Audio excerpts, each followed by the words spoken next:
Hey guys, Joshy here, BG on Game Day, back for another round of team reviews and review of 2019, preview of 2020. Next up, we've got 15th place on the ladder from 2019, the St George Dragons. Now, look, over the last few years, the Dragons have always started the season off on fire after 5 or 6 rounds. They generally find themselves in the first couple on the ladder, and then it all comes crashing down after that. So I'm not too sure what to attribute that to. But I can't really see that changing based on the personnel they've lost, and they really haven't gained too much. Now, with the Dragons, look, I think this has got to be Paul McGregor's last chance. He really hasn't done much there with the Dragons. It's almost like when they start actually talking about sacking him, that's when he starts to perform and the team does. And then as soon as they think, oh, the Dragons are back, then they start performing shit again. So a little bit of an interesting one, but look, I think they will struggle in 2020. I think they'll have their moments of brilliance. I think they've got a good enough roster where they actually, could shock a lot of teams, but it just, it just doesn't seem to be any kind of consistency there. So with their team this year, predicted lineup for round one from NRL.com, you've got Zach Lomax at fullback. Now, obviously, he will be a very popular player in Supercoach. The reason being is that he has that dual position with centre wing and fullback. Now, at the moment, I've got him in my reserve spot for fullback. I haven't loaded up too much at fullback. I've got Ryan Pappenhausen at fullback and Zach Lomax in the reserve spot. But with every intention at some stage of moving him into the centre wings and bringing in another keeper at fullback. So we're going to have a chat about him. We're going to have a chat about players like Cam McInnes. Now, Cam McInnes at the 9 for the Dragons this year has dual position with second row. Now, last year, the way basically Paul McGregor used Cam McInnes was playing 40 to 50 minutes in the hooking role in the first half and into the second half, and then transitioning into the back row when he brought on another hooker. As you can see there in the number 17 jersey, they have signed Isaac Luke from the Warriors.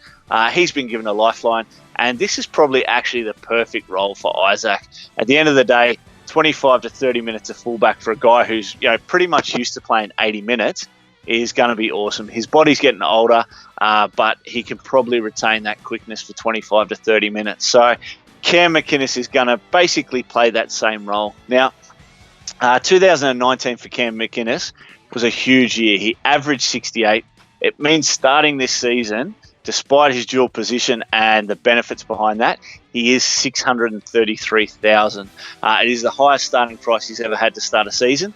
And if you are going to start with him, it's going to probably be, well, might not probably be, but considering a couple of cheapies that are at that hooker role, I'd say it's probably going to be in that second row if you're going to take him. One thing I would note now, in 2019, as I said, he had a 68 average. His first 2 games, he played limited minutes. When I say limited, he didn't play 80. So he played 70 minutes in both the games.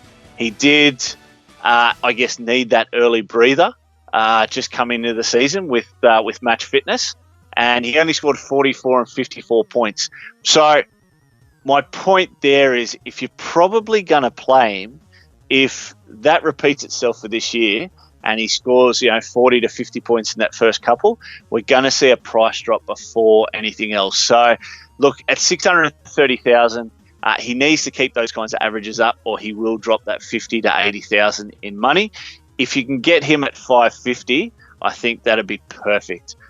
If we can wait till probably round 4 or 5 and he drops down to about 550, then I think you can jump on board, get him, make a little bit of money, but definitely have a keeper for your team. Another one of St George's guns, or probably one of their most consistent players over the last few years, has been Paul Vaughan in the front row. Now, he's very much made himself one of those players that New South Wales always looks to in the Blues squad. Paul Vaughan had a great season a couple of seasons ago. I think it might have been 2017. Was absolutely huge then, scoring tries left, right, and centre. Didn't have as good an attacking year in 2018, 2019, but still managed to, execute pretty well on the field. Managed to average about 60 points for super coaches. So He's priced around about 560,000. A little bit awkwardly priced, but he is one that people could have a look at as a point of difference. At the end of the day, they've brought back Trent Merrin. They've got James Graham in the front row. They've got a few good young forwards coming through. They've actually let one go in Lachlan Tim, who was pretty good in Canterbury Cup, and he signed with the Broncos. He'll be a cheapie that we talk about when we bring up the Broncos screen. But look, Paul Vaughan, he can really assert himself as that dominant front rower, which I think he has over the last couple of seasons. James Graham may be just slowing down that little bit, and we could see him score some big scores. But you do know what you're going to get out of Paul Vaughan, and that is that consistency and that workload. So definitely one you can jump on there. Look, another interesting one is Ben Hunt in the halves. St George have lost Gareth Widdop. He's gone back to England, but obviously had a very disrupted last season with injury. Look, Ben Hunt, despite the old drop the ball thing and stuff like that, he is a fantastic player. He has plenty of big scores in him with regards to Supercoach. He can score a ton up, he can ton up quite easily. I think last year he had 3 tons and a few scores in the 90s. But the one thing about Ben Hunt, he can go missing in a game and score, miserably, 15, 20 points a lot. So he probably doesn't have the same consistency as, your players like Mitchell Moses, Sean Johnson, Nathan Cleary. But he is up there with the best halves in the game in Supercoach. Now, last year we saw Mitch Moses really benefit anyone who picked him. He probably wasn't as established as he has been last year. Before that, he was sort of a lot more inconsistent and things like that. And then he stepped up last year with his gameplay and his goal kicking. Look, Ben Hunt's not going to get the goal kicking. Zach Lomax will have that. But Ben Hunt could step himself up as the leader of the team and become that little bit more consistent. If you can keep those ton-up games during the season, and if you can turn those 15 to 20s into 35 to 40s, look, the average is just basically going to go up. You're going to move from a 50 average up to a 60 average, and for a half, that'd be absolutely fantastic. Another player that I want to talk about is their back rower in Tyson Frizell. Now, look, Tyson Frizell in an Australian jersey or in a New South Wales Blues jersey is one of the best players on the park. He is a big game player. He's really aggressive on the field. He does some fantastic things. Plenty of man of the match performances when he has those jerseys on. Now, for club football though, he just doesn't have that same kind of consistency. He plays some great games, but a few injuries here or there. I really think this guy just looks for rep football to come around. So it's hard to have him at Clubland, but at 430k, he's definitely an option. Again, he's probably in that awkward mid-range price. You're sort of looking for those guys in that 250 to 350 range so that you don't spend too much money. Spending 430 on Tyson probably means that you've got to, you can't spend 100k elsewhere or 150k elsewhere that you might have been able to. So, look, again, another one that could be a point of difference. Not too many people are going to have him. I'd say his ownership is probably going to be around that 5 to 6% come season starting. So if you can get him and you can get that run of form, definitely one to have a look at. Now, a few other players there on the list. One is Trent Merrin. Now, Trent Merrin's been signed. He's come back from the UK. Obviously didn't play last year. He's come in at 408k for Supercoaches. Now, this is a bit of an interesting one because 4 or 5 years ago, Trent Merrin was one of the best players in Supercoach. His work rate was absolutely phenomenal. He'd play 80 minutes every game. He'd average sort of 68 to 70 points. 2018, before he left for the UK, was a bit of a hard year for him with the Penrith Panthers. His minutes really dropped. He dropped down to about sort of 48 to 50 minutes per game. And he had a bit of off-field dramas with the missus. He's obviously was tied up with Sally Fitzgibbon, and she was giving old Tamare Martin a little bit of a bonk behind his back. So a little bit of a tough season there for him. His football went downhill, and that saw him go over the UK last season. Now, the Dragons have thrown him a little bit of an NRL lifeline, but he definitely belongs here. He's one of the toughest, very Paul Gallen-esque, one of the toughest in our game. and has got plenty of work rate when he puts his mind to it. So if he can, I guess, build up those minutes and build up that match fitness, definitely one to have a look at 408k. If you probably look at him at 408 compared to Tyson Frizzell at 433, I think Merrin's probably the way to go. Now, a few cheapies at the Dragons. They've got a lot of guys in that sort of 200 to 300k range. Players like your Tristan Sailors, as you'll see him there. Now, I don't think Tristan Sailor will get that wing spot. He is definitely in a battle for it with players like Jason Saab, another one who is at about 270k. Michaeli Ravalawa is another one. He's just over the over the 400,000 now.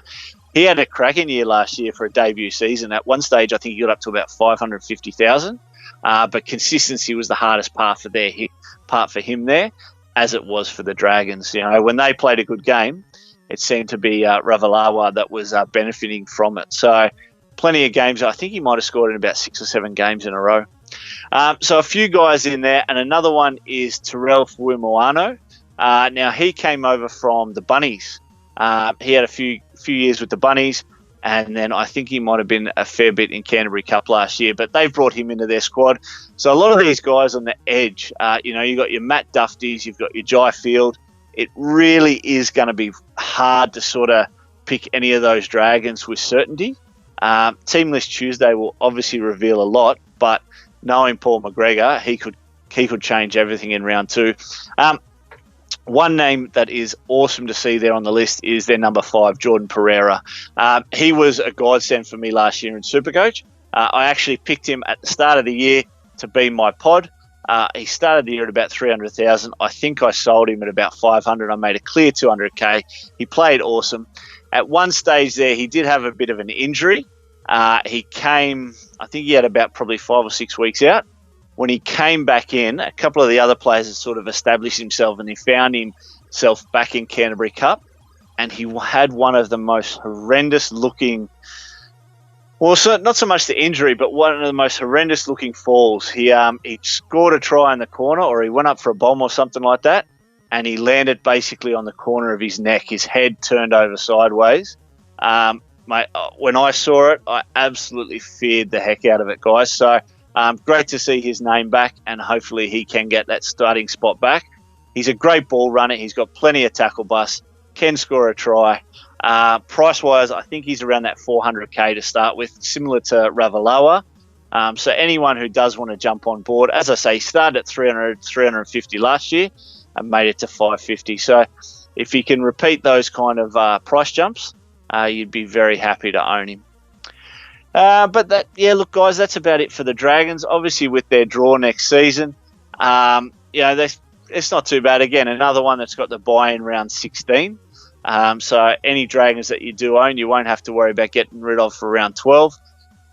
The Dragons seem to be one of those teams that always have a few players in the blue squad. Your Paul Vaughns, your Frizzells, obviously Ben Hunt if he gets called up for Queensland. This is sort of what makes it so dumbfounding that they're down the bottom of the ladder, is they've got plenty of players of that state range calibre. Corey Norman, a lot of talk about him getting in the Queensland squad, being sort of 18th, 19th man. They need to play better. They need to be a better team on the park, and there's just no excuse. It comes down to that coaching, and that's why I think Paul McGregor might be one of the first to go this year. If they don't perform, his job has got to be in danger. But guys, you'll see up the top left of the screen there, we've got the BJ on Game Day group code. Now 218-667. Join on the group. We've got about 40 guys already in the group. We will announce a couple of leagues. Now we have got an invitational BJ league. We've currently got that lined up. I think we've got about 13 of the 20 spots filled up. And what we will do, guys, we are also going to do a punters league. Now, basically, nothing to do with betting, but anyone who watches the videos, at some stage over the next couple of weeks, we will put out a league code, and anyone can jump on board with that. So we're going to have our draft league for our top 10 from last year. We're going to have a classic league, which is our invitational, and then we're going to have a league that's open to any guys who are out there, or guys or girls who are watching these videos. So all of those codes will come up in the next few weeks. Make sure to keep an eye out for them. And we'll see you all for the next episode with the Cowboys. Hey guys, Joshy here. Thanks very much for joining us for another episode of BJ on Game Day. Make sure to hit that like button, subscribe, hit the bell on YouTube for all your notifications. If you do want to follow us on Facebook, you can find us there at BJ on Game Day, and on Twitter we're at BJ on Game Day as well. So guys, we'd really like your support with that.